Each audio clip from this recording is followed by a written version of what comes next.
Welcome to Networking RX, a podcast devoted to helping business professionals like you enhance your networking skills in order to become more proficient giving and receiving quality business referrals and improving the overall quality of your life and the lives of those around you. The Networking RX podcast is a production of AmSpirit Business Connections, an organization whose mission is to empower business success through networking. Welcome back. This is the Networking RX podcast. I am your host, Frank Agin, founder and president of AmSpirit Business Connections. If you were with us last time, we had on the program Marilyn L. Gordon. She's the president and founder of Mediatude LLC, and she's a communication coaching company, or Mediatude is a communication coaching company. And her expertise is in media and business presentation skills coaching. As well, she does some brand marketing. She specializes in other communication tailored to classes, seminars, and workshops for her clients, and does things such as listening skills and a program which we didn't get into talking about women speak. But she was previously an account director and director of media and presentation skills training for 11 years at a marketing communication company in Dearborn, Michigan. And she taught undergraduate and MBA classes at the Ross School of Business, which is at the University of Michigan. Go Blue. Go Blue. Yep, go Blue. While she obtained her master's in communication studies. Additionally, she shared her presentation skills and expertise teaching in the Business Executive Education Center, also at the Ross School of Business. But before she obtained her graduate degree and started teaching, she worked at WJR Radio in Detroit. That's a big name up there. In addition to her business clients, she's taught marketing part-time in the Business Development Center at the Schoolcraft College and business writing at Madonna University. Marilyn, welcome back. Thanks for sticking around. Let's do a quick recap of the last program, and then we want to jump into the tips you have for us. I think you kind of talked between episodes. You have some stuff for us, but last episode we talked about the difference between listening and hearing, and a lot of times we hear but we don't listen, and right, not good. And then you talked about the two types of listening. There's empathetic and critical. Yes. And then you kind of finished up talking about paying attention verbally and non-verbally. And yes. I found as you were talking on that, I was listening, but just thinking about how technology's helped us, because you're in Michigan, I'm in Columbus, Ohio. We're 3.5 hours apart. Normally we would have done this over the phone. And that's just a whole different conversation than be able to see one another over Skype or Zoom. Huge. Yeah. And in terms, it's a good point. I'm glad you brought that up. Good to be back again for part two as well, Frank. When you think about verbal and nonverbal listening, having the video is huge, because if you can't be one-on-one in person, it's great to be one-on-one on video, because you can see the person and you can read the person in terms of the nonverbal, and it's in being a really good interview, the person who's being asked the questions, nonverbal is really hard to do, but you have to do it. Like, you have to smile, you have to right. Whatever, in order to give your audience those emotions that you're having. And yes, you're right. Technology we've learned so much, and it's great that we can all do this because it helps us connect better. What I have found, Marilyn, with using Zoom versus telephone, and I try to push people towards Zoom rather than the telephone, is the conversations last longer. And you would think they would be shorter because I can communicate much more when you can see my face, and vice versa. So you'd think the conversations would be shorter, but I find them to be longer because they're just more enjoyable. Totally agree. Yeah, it's not as, it's harder I think when you're talking on the phone. This is just my own opinion or conjecture. when you're talking on the phone, your brain is racing, trying to understand what they mean. I don't know what their face is doing, and so it becomes exhausting quickly. But us being able to see each other is huge. The other thing I find is that trust builds so much, and maybe these are tied together. Trust builds in talking face to face like this. You and I have never met in person, Right. but there's a sense of trust that we have that's built that wouldn't happen certainly with the written letter or email, but even with just a telephone call. So, the whole Zoom conversation to me is very fascinating. But listening tips, you've got some things. I got some things, and you've talked about some of my listening tips too, Yeah, actually. But yeah. before we do that, I was thinking from last week, I just had a couple of interesting statistics that I wanted to say about listening that I find, and we can understand why this happens too. That and words are processed by short-term memory.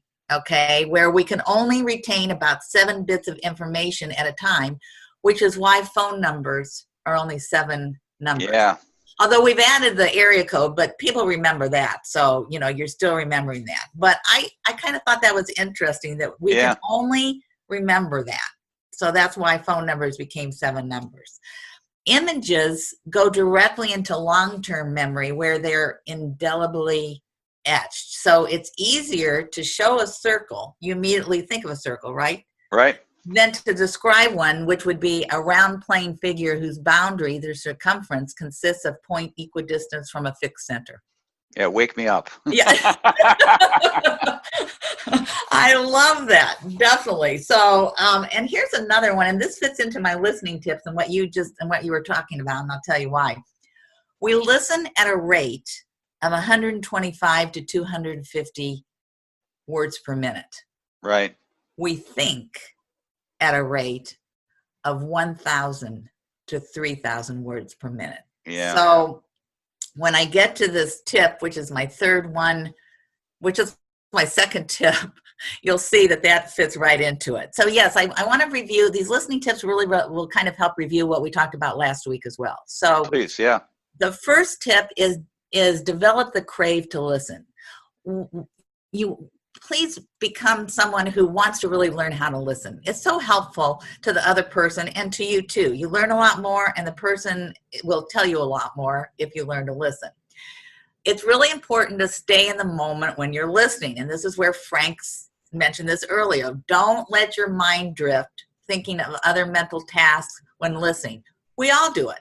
Yeah. I do it, and I teach listening. We're like, okay, what do we have to do? I've got to do this. Who's on my show tomorrow? What do I have to do afterwards? What time is my next Zoom call? Right. When that happens, you lose that wonderful critical listening, and you only start hearing. Don't begin formulating your response while you're still listening. And I'm interested, Frank, if you can tell when somebody is doing that when you do see them on Zoom, like you ask them a question. And can you tell that they're formulating, or might they ask you a question, which is better to say, can you repeat your question, Frank? I didn't quite get all of that, which is a better thing to do. You can sort of see it. I mean, certainly in face-to-face when you're with somebody, you can see that their eye contact drifts just a little bit, right? Yes, it does. Yes. I mean, they're still looking in your vicinity, but you can kind of see they're looking off up. And they're thinking, right? Yes, they're thinking. They're thinking. And I'll sometimes stop people and say, okay, it looks like you have something to say. So, yeah, but you can tell. And that's good on your part. A lot of times, if someone asks you a 2-part question, it's certainly okay to say, well, let me answer part 1 first, because it's hard for you to think of both of those answers. And sometimes say, okay, now, can you state again your second question, which is also helpful. You don't want to fall in love with your voice. And I'm sure we've all experienced talking to someone like that. Right. Let the other person listen and let the other person talk. You need to ask the right questions to get the right answers. And that's something really important for both people. To learn active listening and become an engaging listener. Remember, we talked about Paul Pearsall and extra business perception. To minimize all the distractions that you can. both Frank and I beforehand said, I'm turning off my phone, I'm turning off my phone. All those kinds of distractions, even for the two of us. Don't interrupt the speaker. And that's something that we tend to do so much because we're excited about what we want to say or tell someone or give our opinion. But remember when I had that quote last week about sometimes, if you're a good listener, people think you're a great conversationalist. Right. You want to learn what I call to listen and see nonverbal messages and think about that kind of communication during a conversation. You want to know when to be silent. And last but not least is listening, especially critical, is an art, and you have to practice it. People think, well, how do I practice? You practice by focusing, by really, really listening to the person. So those are my listening tips. And now what I'd like to do, Frank, is I'd like to do a little short listening activity to bring all of this together. And am I the subject? You are going to be my audience. You're my group today for this little listening activity. We're out of time. Sorry. I love it. And Go ahead. Just so all of you know, there's a point in here where I give Frank 15 seconds to do something. So it's going to be, you'll think it's dead air, but we're actually coming back. But I don't want to interfere with what he's thinking about when I ask him this question. So we are going to have that 15 minutes of not hearing everything. 15 seconds. 15 seconds. I mean 15 seconds. Did I say 15 minutes? Yeah, oh my goodness, 15 seconds. I'm listening, right? You're listening. There you go. I love it. Perfect. Now, Frank, do you have a piece of white, plain paper or something right there? I do. Yep. Can you put it down and can you put your pencil or pen on top of it?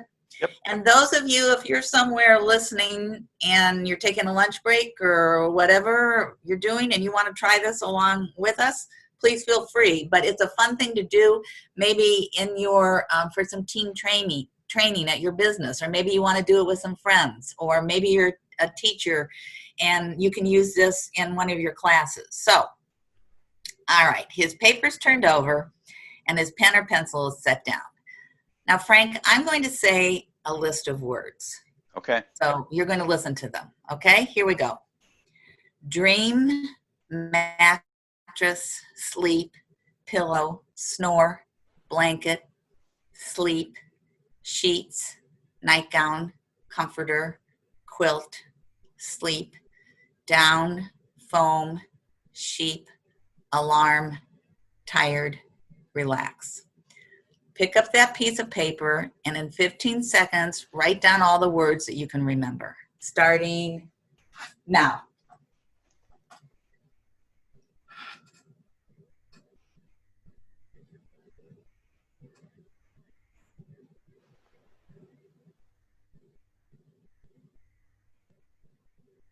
Time's up.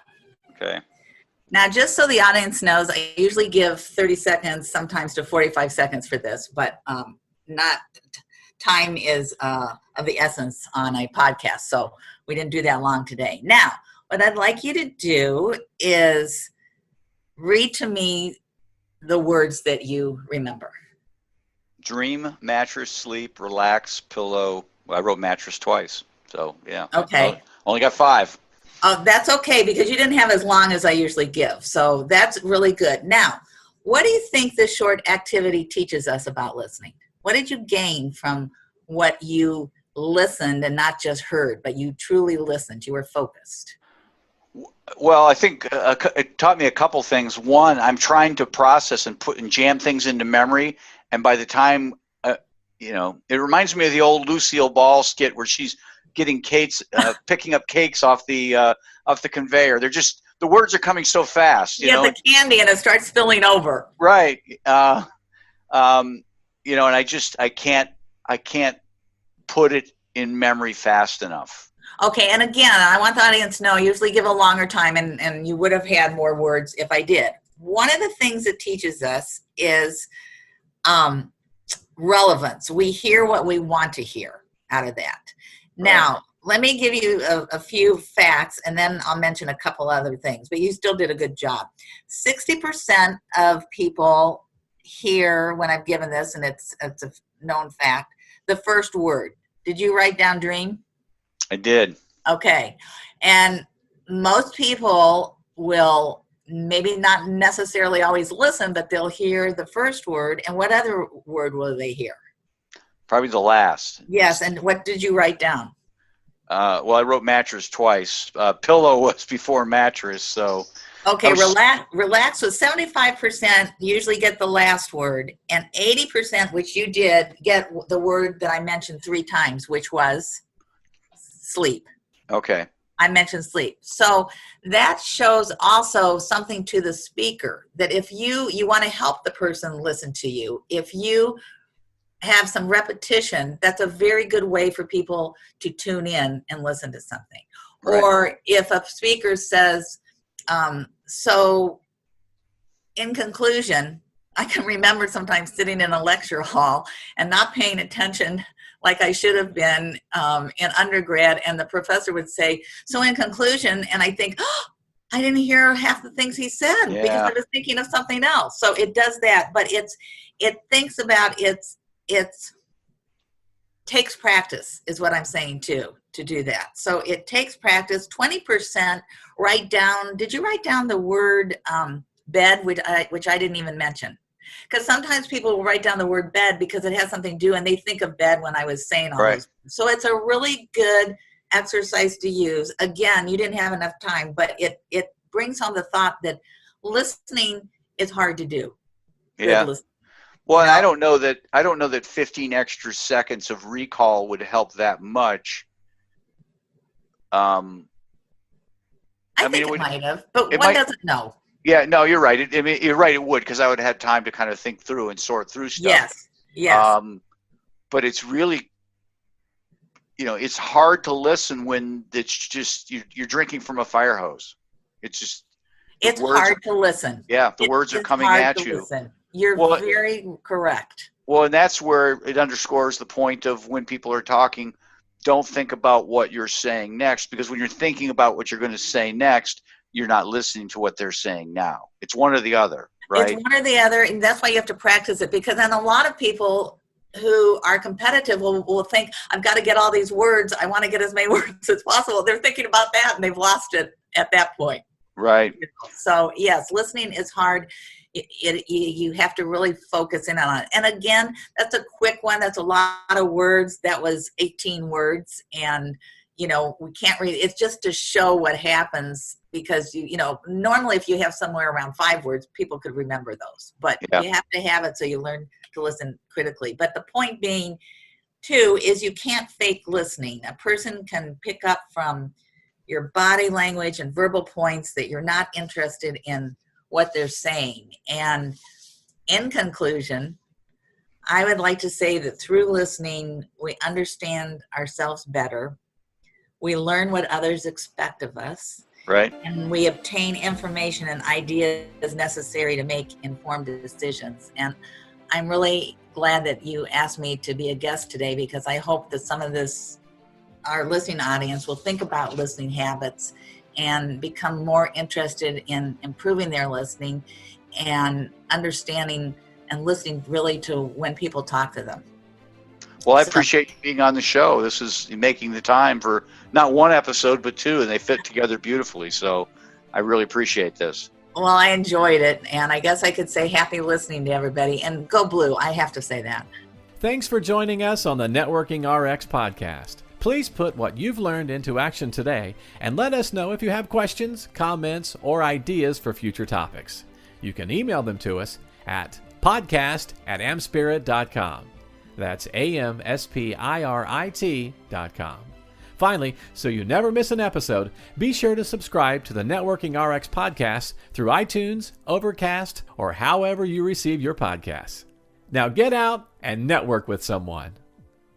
The Networking RX podcast is the copyright production of AmSpirit Business Connections. All rights reserved.